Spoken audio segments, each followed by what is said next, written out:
Now the largest U.S. city to file for bankruptcy. Detroit cannot manage itself. It can't meet its payroll. We're at the end of the road. We can't borrow any more money. What happened? Detroit was once prosperous. Now it's such a wreck that... For $1,500 you could buy this house. Right. For years, politicians promised they would fix Detroit. Detroit shall again become the great city that is its destiny. But instead, they turned City Hall into a den of bribes and kickbacks, making themselves rich. Is there hope for places like Detroit? We are going to turn around the city of Detroit. This is the Motor City. And this is what we do. What's up with Detroit? And can this happen to your town? That's our show tonight.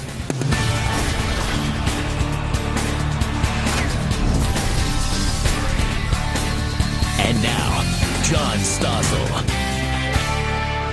Detroit was once the richest city in America. I was 3 years old then. That was in 1950. Now it's the biggest U.S. city ever to declare bankruptcy. So what happened? Our guests tonight have some clues. First, Fox News reporter Charlie LaDuff works in Detroit and just wrote Detroit, an American autopsy. Charlie, an autopsy, one examines a dead body and tries to find out what killed him. Detroit isn't dead exactly with bankruptcy, but what killed Detroit? What killed Detroit? Racial conflict killed Detroit. Sloth killed Detroit. Corruption killed Detroit. Seems like that's what's become the American way, because Detroit's not alone. What's Baltimore going to do? What's Atlanta going to do? What is L.A. going to do, for God's sakes? So, but Detroit is in worse shape. Worse politicians, more unions, the automakers collapsing. That's what a lot of people say. It wasn't the politicians' fault. It was just the big three crashed. It was all of them. You know, we're a one-industry town. We were rich. We thought it would never end. Everybody put their hand in the till, from management to politicians to unions. You could punch in your buddy while he went drinking. We blew it. And I know everybody's watching Detroit, not because you care about us, but you're worried you're going to be like us. That's true. We want to see, well, maybe bankruptcy is the answer, but this may mean stiffing the people who were promised pensions. They may get 20 cents on the dollar of what they were promised. I know. I mean, the golden age is over, isn't it? I mean, we just really ruined it. And we're in a new era now. Who even knows what money's worth? What's a promise worth? What's a contract worth? Our pensioners might take a very bad hit. That's just what was left us. Neglect, sloth, and ripping the people off. The people didn't take it. Who took it? Who took it? You write Detroit was perpetually on fire. What do you mean? We have 7,000 arsons a year. Do the math. What is that? 30 a day? And we have a fire department where the alarms don't work inside. There's holes in the boots. The engines leak water. Sometimes the engines show up and can't pump water. And that's not the fault of the... Go ahead. They took out the fire poles, sold the brass. Sold them, scrapped them. They did. Everything. Gone. Everything now is up for sale. The city did manage to build a new $60 million building to house fire department officials. And you tried to confront the deputy fire commissioner about that. He wasn't eager to talk. Deputy Commissioner. You better get the away from me. What's that? I'm not sure if he was talking to me, Detroit, or he was talking to you. I didn't hear that exactly. Sir, you're in charge of the maintenance of these firehouses. We're spending $60 million on a new public safety headquarters, and the houses we visited today should be condemned. How do you respond to that? You're responsible for telling the truth. Why don't you tell the truth? Let me get that so you can... In this case, this man was actually fired for doing that.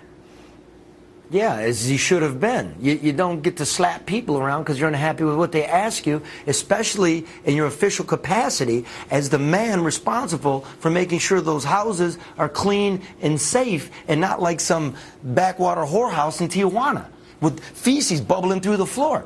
I don't know, John. Is it acceptable where you live? Is it acceptable that 911 breaks down and goes dark for 15 hours? Yeah, in Detroit now, if you call 911, you can't be sure the police will come. You interviewed one single woman living alone, had been robbed, and was afraid to go inside her home because the thieves might still be there. She was waiting for the police. Police, I called them an hour ago, and they have still not gotten here. They got the TV, the game machine, the laptop. 1.5 hours and still no cops. Cops arrive 4 hours later. And they say they came as soon as they were assigned the call. Now, you say sometimes the whole system goes down, but even when the system isn't down, there just aren't enough cops, or it's badly managed? All of the above. It's badly managed. We don't have enough squad cars sometimes to carry the cops around. Their cars don't have computers in them. The cars don't have radios in them. They use their cell phones. Are you kidding me? Imagine one of our ladies goes to work, comes home, somebody's broken in. I want the muscle to show up and make sure she's safe so she can get in her house. We can't even do that. So what do? We let all the citizens arm themselves. And now we're all going to be our own police. And you see how that's working out in America. It may work out better than relying on government. Well, again, now we got this Trayvon Martin deal, right? So maybe we're thinking it didn't work out better. Maybe we should leave policing to police. Let's look at a new documentary about Detroit. It shows what parts of the city are like now. This is 3-bedroom. The basement down here, I think it was firebombed. A lot of the antisocial behavior and violence we find is because communities have broken down. People don't interact with one another. They don't support each other in these difficult economic times. And in many cases, they don't see themselves as a community, even though they may live next door to one another. It's bad to other people because other people didn't grow up over here. But to us, it's just regular. You know what I'm saying? It's regular. It ain't nothing to us. The documentary was made by Andrew Rodney, who grew up in a suburb of Detroit. You title your film D-Force. Why? What's that mean? D-Force means to take property from its rightful owner by force. And we titled it that because I can't think of a more accurate word to describe what's happened in the last 50 years in Detroit. The politicians would say, hey, we have a plan. We can build these cool new buildings with our friends here, and they would use eminent domain to kick people out of their homes and make it worse. Yes. That happened many times. It happened with the building of I-75. It happened with the Poletown plant, where GM... The Poletown plant was a neighborhood called Poletown, where lots of people lived. Yes. Politicians said, we'll put an auto plant in there. Mm-hmm. And they kicked out thousands of people to make space for that auto plant. It was the politicians' vision. So what makes Detroit worse than other cities? Well, John, Detroit's just the first. It's the first city to experience a lot of the planning that went into a lot of cities. The Federal Home Loan Bank Board was a national program, but it was first in Detroit where they really started to build up neighborhoods around these federal subsidies, which sprawled them out and also racially segregated them. Detroit has the third highest income tax of any major city, and yet there's no money. How can that be? Where's it go?